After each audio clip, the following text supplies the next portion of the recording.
नमस्कार बंधुरा আর যে গোট ফার্মে আপনাদের সকলকে স্বাগত জানাই। আশা করি সকলেই ভালো আছেন।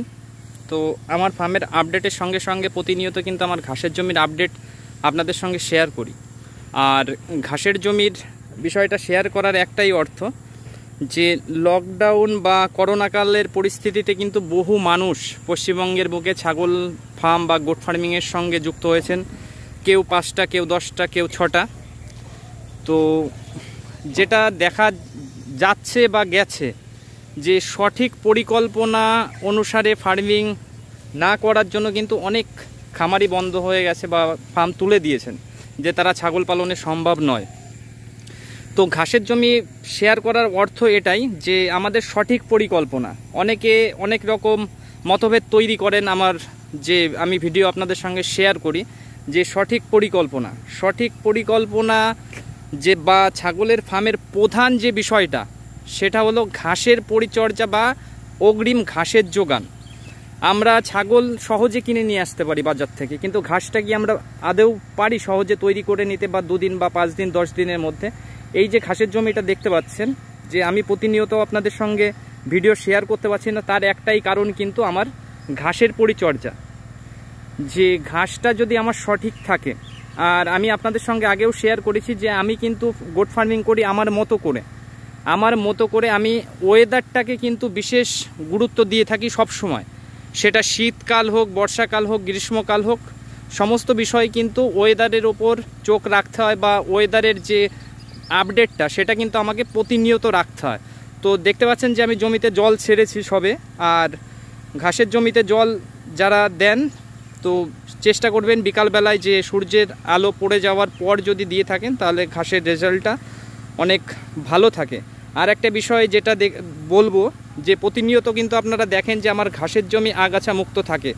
যে ঘাসের জমি আগাছা মুক্ত রাখার একটাই কারণ যে বৃষ্টি বেশ কিছুদিন যাবৎ কিন্তু হচ্ছে না। শীতের মধ্যে বৃষ্টি হওয়ার পর কিন্তু অনেকটাই গরম পড়েছে এবং বৃষ্টি হচ্ছে না, যার কারণে কিন্তু যে কখন দুম করে বৃষ্টি চালু হয়ে যাবে আর কতদিন হবে বা কি পরিমাণ হবে তার কিন্তু অনুমান আমরা কেউ করতে পারবো না। প্রকৃতির যে নিয়মটা তার ঊর্ধ্বে কিন্তু আমরা কেউ যেতে পারবো না। প্রকৃতির খেলা প্রকৃতি খেলবেই, কিন্তু প্রকৃতির সেই খেলার তালে কিন্তু আমাদের গোট ফার্মিং বা ডেয়ারি ফার্মিংয়ের সঙ্গে যারা যুক্ত রয়েছেন, লাইভ স্টকের সঙ্গে যারা যুক্ত রয়েছেন, পোলট্রি ফার্ম বলুন, যে সমস্ত লাইভ স্টকের ব্যবসার সঙ্গে মানুষ যুক্ত রয়েছেন, প্রত্যেককে কিন্তু ওয়েদারের দিকে নজর রাখতে হবে। যে দুম করে কদিন বৃষ্টি হবে কি হবে না সেটা কিন্তু বলতে পারছি না। আজকে বৃষ্টি হচ্ছে না বলে কিন্তু আমি ডিজেলের এত পরিমাণ দাম হওয়া সত্ত্বেও ডিজেল পুড়িয়ে কিন্তু জল দিচ্ছি, যে আমার ঘাসের গ্রোথটা ধরে রাখার জন্য। আর ঘাসের সঠিক পরিচর্যা বলতে যে আগাছা মুক্ত রাখা বা জৈব সার বা রাসায়নিক সার যে যেমনটা ব্যবহার করেন, তো সেটার উপর আপনারা যেভাবে যা প্রয়োগ করতে পারেন। আর আগাছা মুক্ত রাখার কারণ এটাই যে দুম করে বৃষ্টি হয়ে গেলে কিন্তু আমি আগাছা মুক্ত করতে পারবো না। আর যদি আগাছা মুক্ত করতে না পারি, আমি আজকের কথা নয়, যে আমি আমার ফার্মিংয়ের ক্ষেত্রে কিন্তু আমি 2 পা এগিয়ে ভাবি। যে আমার বর্ষার সময় যদি ঘাসের যোগান ঠিক না থাকে, আমি শুধুমাত্র যে এই সময় খরা সুবিধা রয়েছে বলে আমি পাতা বা গাছের ডালের উপর নির্ভর করব সেটা নয়।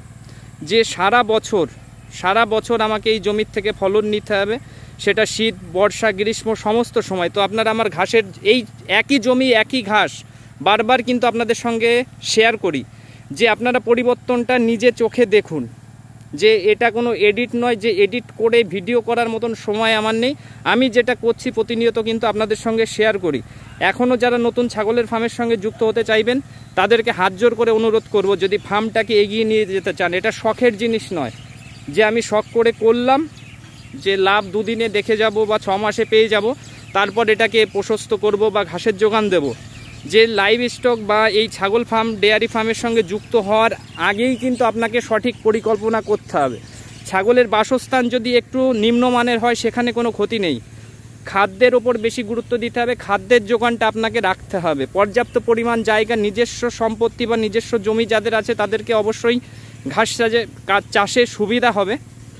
আর যাদের নেই, যদি কেউ ছাগল ফার্মের সঙ্গে যুক্ত হয়ে গেছেন বা করতে চাইছেন, যে আমি কিন্তু দেখুন আমার জীবনধারার পরিবর্তন করার জন্য কিন্তু আমি এই ফার্মিংয়ে এসেছি, আমাকে কেউ চাপিয়ে দেয়নি। আর কেউ আমাকে দেখিয়ে দেয়নি, আমি কিন্তু মন থেকে বেছে নিয়েছি যে আমি এটা করব আর এটাকে এগিয়ে নিয়ে যাব, এবং এর ওপরেই বেস করে কিন্তু আমার জীবনধারার পরিবর্তন বা সাংসারিক জীবন বলুন যাই পরবর্তী জীবনটা এর ওপরেই কাটাবো। তো সেক্ষেত্রে কিন্তু আমাকে একটু আলাদা রকমভাবে ভাবতে হয়, আর সেই ভাবনাটাই কিন্তু প্রতিনিয়ত আপনাদের সঙ্গে শেয়ার করি। যে ঘাস আপনারা দেখতে পাচ্ছেন, যে ঘাসের রেজাল্ট কিন্তু কোনো রকম যে প্রবলেম হয়েছে, পোকা লেগেছে বা অন্য যে সমস্যাগুলো হয়, গ্রোথ নেই, সেটা কিন্তু নয়। প্রতিনিয়ত কিন্তু আপনাদের দেখাই। আর গোট ফার্মিংয়ে কিন্তু প্রচুর পরিশ্রম থাকে, আর পরিশ্রম হচ্ছে এটাই যে অনেকে আমার থেকে কাটিং নিয়েছেন বা ঘাস চাষের আগে আগাছা জমিতে বেশি থাকার কারণে যে ঘাস মারা বা ঘাস পোড়া ওষুধ সেই মেডিসিনটা ব্যবহার করছেন। তো তাদেরকে অনুরোধ করব, আপনারা কাটিং যেখান থেকেই নিন, যে প্রকারের ঘাসই চাষ করুন না কেন, জমিতে অন্তত 2 মাস আগে বা 1 মাস আগে কোনো রকম যে ঘাস পোড়া বা ঘাস মারা ওষুধ, মেডিসিন, কেমিক্যাল কিছু ব্যবহার করবেন না। এটাতে কিন্তু শুধু আপনার জমির ক্ষতি নয়, আপনার ঘাসেরও ক্ষতি। যে আপনি ঘাস পয়সা দিয়ে কিনে বীজ লাগান, কাটিং লাগান, যাই বসান না কেন, সেটা কিন্তু ঠিকঠাক রেজাল্ট আপনি পাবেন না।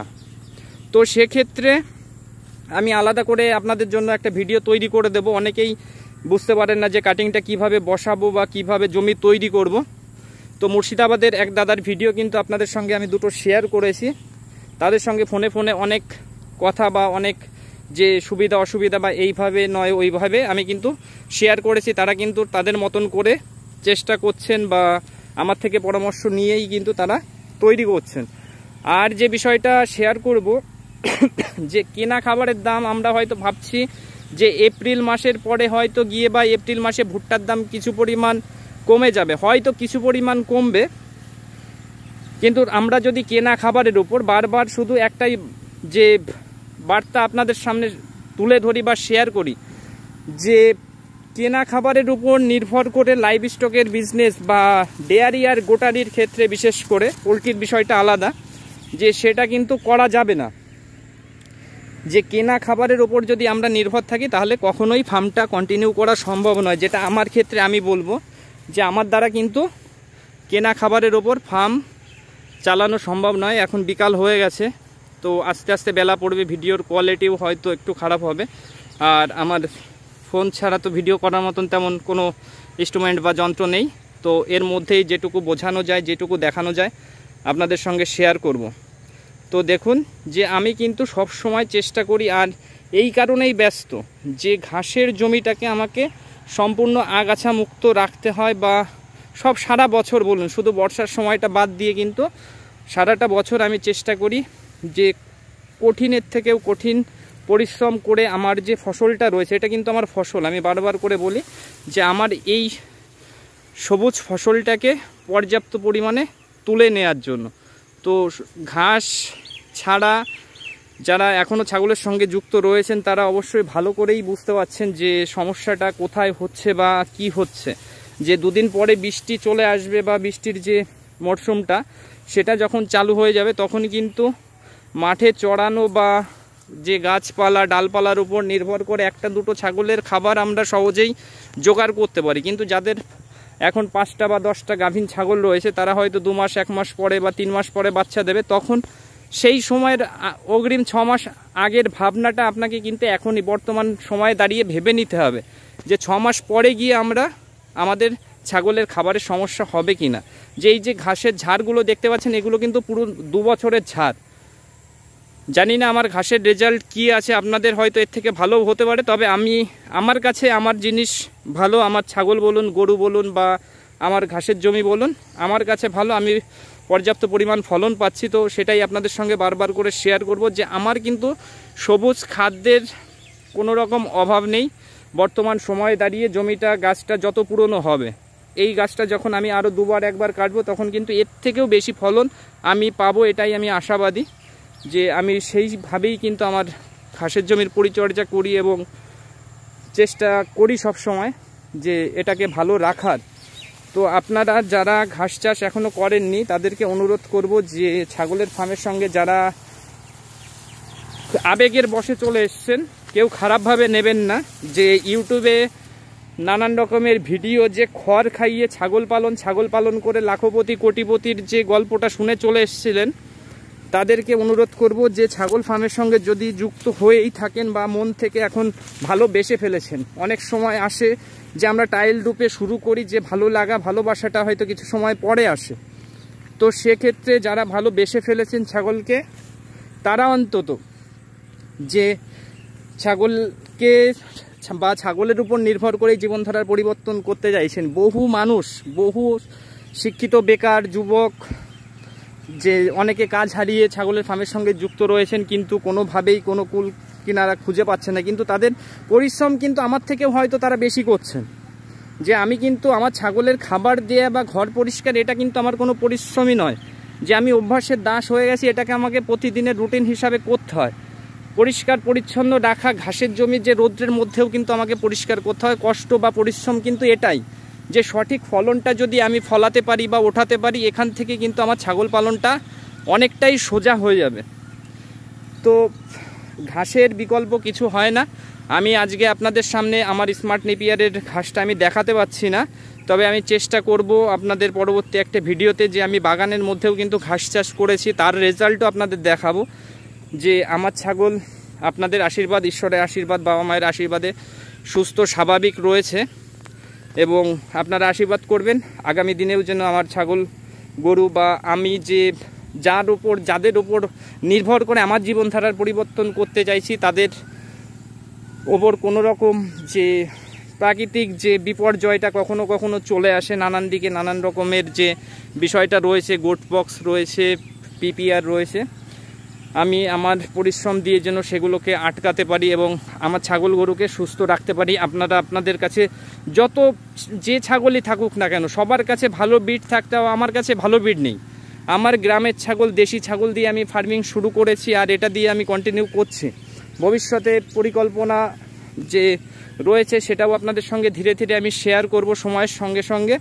তো যার কাছে যে ছাগল রয়েছে বা যা রয়েছে তাই দিয়ে ফার্মিং করুন।